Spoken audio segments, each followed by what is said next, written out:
Hello everyone, कैसे हैं आप सब। आयोग ने अपने एग्जामिनेशन पैटर्न को बदला है। कुछ लोग खुश हैं, कुछ लोगों को दिक्कत है। सब चीजें चल रही है। अब देखो, जब चेंजेस आते हैं तो एक सेट पैटर्न पे हम लोग चल रहे होते हैं तो झटका लगता है, नो डाउट।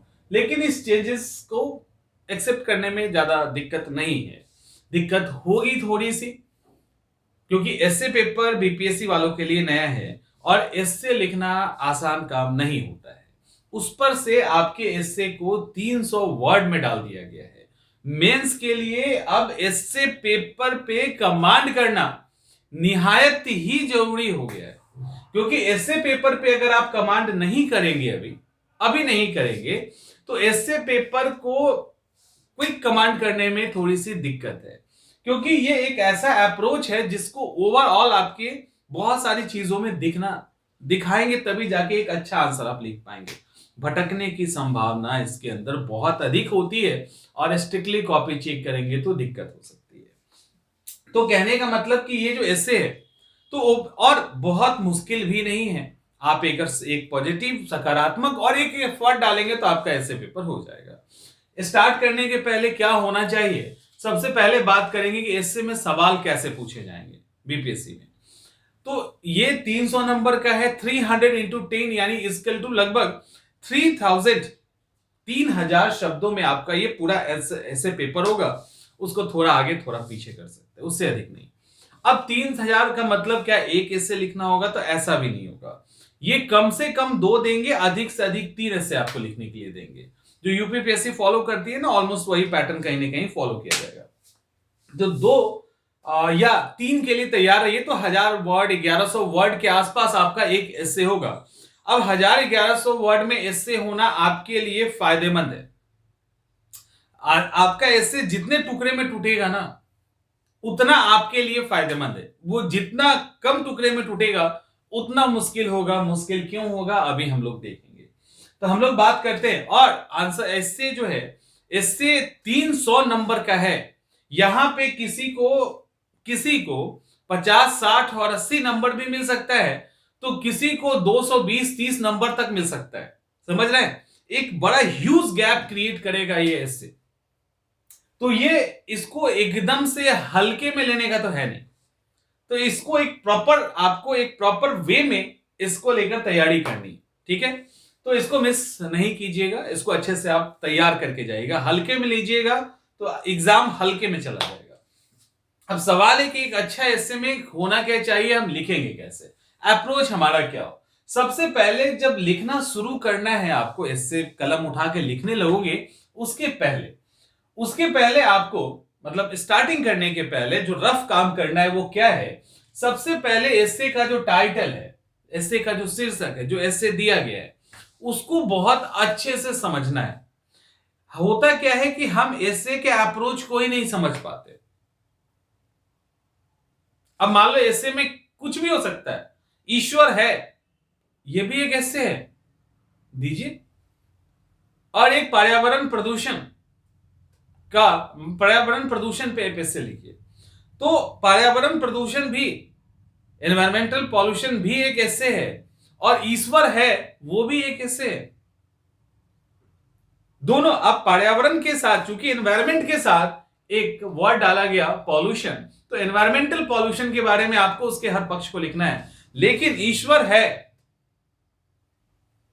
क्या, किधर लेके जाओगे आप, है नहीं है, जिधर भी लेके जाएंगे एक ओपन एस्से, चैलेंजिंग एस्से, ये भी एस्से का टॉपिक हो सकता है। मैं ये कह रहा हूं आपको कि एस्से लिखने के पहले अब आपको सोचना है ठीक से, उसको कई बार पढ़ना है, एक बार नहीं एक बार पढ़ के आप सीधे नहीं शुरू कर सकते, कई बार पढ़ना है। टॉपिक को ठीक से समझना है। ईश्वर है क्या, अप्रोच करें इसको, क्या कहना चाह रहा है, इसको हम किस तरह से एक एस्पेक्ट दिखाए कि है, किस तरह से दूसरा एस्पेक्ट दिखाए कि नहीं है, और किस तरह से बैलेंस इसको समाप्त करें ताकि किसी की भावना आहत भी ना हो।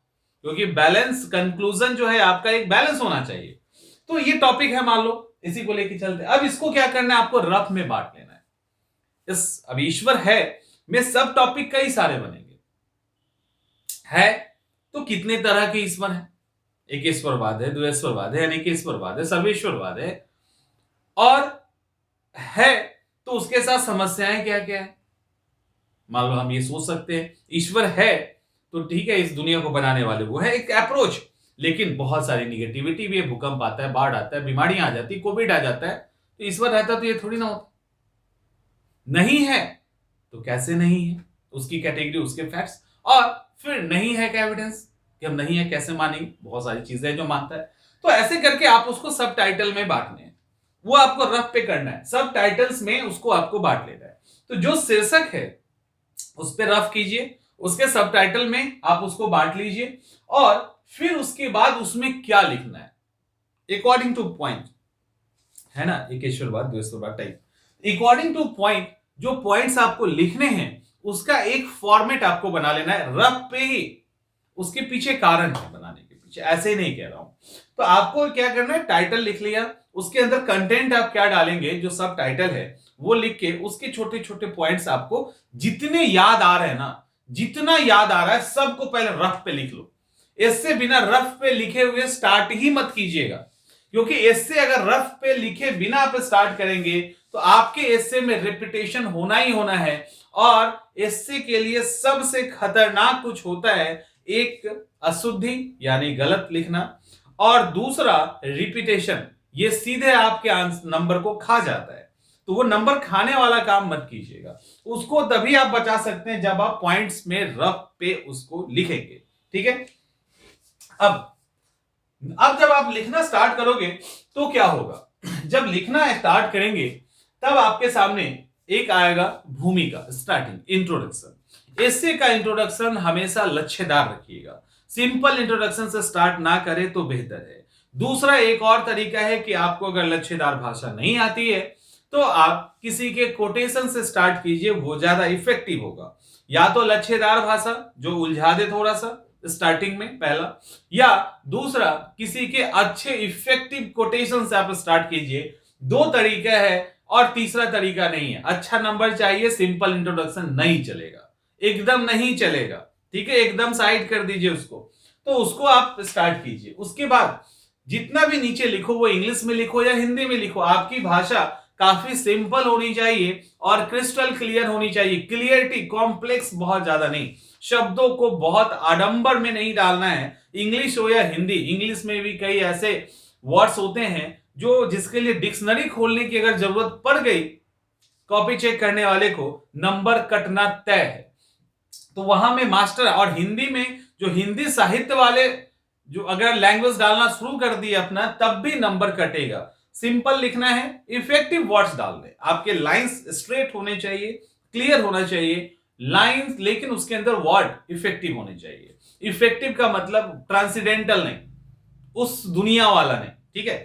होता ना कि ऐसे शब्द डाले कि एकदम दिमाग हिल जाएगा उनका पढ़ के, उनका नहीं हिलेगा, नंबर आपके हिल जाएंगे, नीचे की तरफ आ जाएंगे। उसके बाद तो ये आपकी लैंग्वेज जो है ना क्लियर होना चाहिए, उसमें आप इफेक्टिव वर्ड डालिए। उसके अंदर सबसे बड़ी बात है कि एक कॉन्टिन्यूटी होनी चाहिए, ठीक है, एक ऑर्डर होना चाहिए। एक ऑर्डर और कॉन्टिन्यूटी यानी क्रमबद्धता और निरंतरता, यानी एक एक सीक्वेंस में आपका इससे नीचे की तरफ उतर रहा हो। पढ़ने वाले जो पहला लाइन पढ़े ना, वहां से नीचे तक बड़े स्मूथली नीचे उतर जाएं और एक सीक्वेंस उनको कहानी समझ में आ जाए। तो उसके अंदर एक एकदम कंटिन्यू होनी चाहिए, ऑर्डर एक होना चाहिए। तो ये बहुत मस्त है अगर आपको नंबर उनसे जबरदस्ती लेना है, जबरन आप नंबर छीन लेंगे निबंध में अगर इस चीज को करेंगे तो।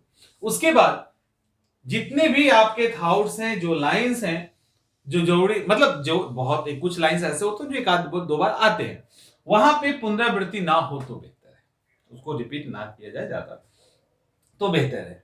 लैंग्वेज से संबंधित उसके अंदर जो भी आप लिंग्विस्टिक एरर जिसको कहते हैं, वो ग्रामेटिकली हो सकता है, और वो आपके गलत लिखने के कारण यानी गलत उदाहरण के कारण हो सकता है, या उसके अंदर आप अशुद्धि अगर लिखते हैं तो वो बिल्कुल अनएक्सपेक्टेड है, एक्सेप्ट नहीं किया जा सकता, ठीक है, अनएक्सेप्टेड है। तो वो यहां पे ध्यान रखिएगा। उसके अलावा जो ऐसे है उसके अंदर इफेक्टिव वर्ड्स, इंग्लिश वाले भी और हिंदी वाले भी। यहां एक चीज है जो मिसिंग है, वो ये है कि कोशिश करना ना, महत्वपूर्ण, आवश्यक, इस तरह के वर्ड्स हिंदी में खास करके, इंग्लिश में भी कहीं कहीं है, तो वो तीन चार जो है ना अलग अलग शब्द एक ही का आपको रखना है, जिसको सिनोनिम्स कहते हैं ना। सिनोनिम्स अगर आपके पास होगा, जितना ज्यादा निबंध उतना ज्यादा इफेक्टिव होगा। उसके अंदर अब बार बार मान लो आवश्यक आवश्यक आवश्यक आवश्यक डाल रहे हैं, महत्वपूर्ण महत्वपूर्ण महत्वपूर्ण महत्वपूर्ण डाल रहे हैं, तो वो थोड़ा सा उसमें अगर चीजें बदलती चली जाएंगी तो वो थोड़ा पढ़ने में अच्छा लगेगा। तो सिनोनिम्स अगर है आपके पास इंग्लिश हिंदी दोनों वालों के लिए तो वो बेहतर है। वर्ड्स प्रभावी हो ज्यादा अच्छा है, लाइक तार्किक वर्ड, ठीक है, ये नितांत आवश्यकता, इस तरह के शब्द। तो इस तरह के शब्द अगर आपके पास है तो वो बढ़िया है। शब्द का मैं लिस्ट दे चुका हूं ऑलरेडी पहले, लेकिन फिर हम आपको दे देंगे। जहां भी जरूरत हो पॉइंट फॉर्म में आंसर ऐसे लिखने में नहीं घबराना है। जहां लगे कि कुछ माने आपका जो ऐसे है ना वो पॉइंट फॉर्म में भी होगा, पैराग्राफ में भी होगा, जहां जिसकी जरूरत है। अब लगता है यहां 5 पॉइंट होना चाहिए तो एकदम बेधड़क डालिए, टाइटल डालिए उस पॉइंट का और डाल दीजिए। उसके बाद लगता है पैराग्राफ में एकदम डालिए। तो पॉइंट, पैराग्राफ और उसके अंदर आपको कोई पाई चार्ट डालना है, बार डायग्राम डालना है, तो इस तरह के कंटेंट भी अगर आप डालें तो बेहतर होगा। फ्लो चार्ट बनाना मत भूलिएगा, फ्लो चार्ट जरूर बनाइएगा। आपके फ्लो चार्ट ही कॉपी चेक करने वाले के लिए सब कुछ आसान कर देता है। इसके बाद जहां भी आवश्यक हो पॉइंट में शीर्षक डालिए और लिखिए। अब जो टाइटल शीर्षक आपने डाला है और जो जरूरी शब्द पैराग्राफ के अंदर है या कहीं पे भी आपको लगता है इंट्रोडक्शन में कहीं पे भी, तो उसको अंडरलाइन जरूर कीजिएगा, क्योंकि ऐसे एक बोरिंग चीज होता है, उसको इंटरेस्टिंग बनाना है आपको। आंसर में तो पता होता है वहां पढ़ना है 300-400 वर्ड में खत्म हो जाएगा, 1000 वर्ड 1200 वर्ड में जो ऐसे आएगा उसको कौन पढ़ेगा, कितना पढ़ेगा। तो वहां पे आपका जो इंपॉर्टेंट लाइन है वहां अंडरलाइन होना चाहिए, जो टाइटल है वहां अंडरलाइन होना चाहिए। ये सारी चीजें आपको करनी होगी।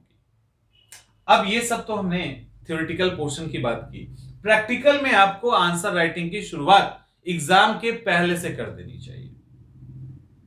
तो आपको एग्जाम के पहले इसकी शुरुआत करनी चाहिए। तो अगर आप इसकी स्टार्टिंग कर दो, अब इससे के लिए रुकना मत कि पीटी का रिजल्ट आएगा उसके बाद करेंगे, वो वेट मत कीजिएगा, उसके पहले स्टार्ट कर दीजिए। तब जाके आप बेहतर ऐसे लिख सकते हैं और एक बेहतर उसके अंदर नंबर छीन के ला सकते हैं। छीन के लाना है, वो नहीं देंगे आपको, ऐसे में तो बिल्कुल नहीं देंगे, तो नंबर आपको छीनना पड़ेगा। मिलते हैं अगले वीडियो।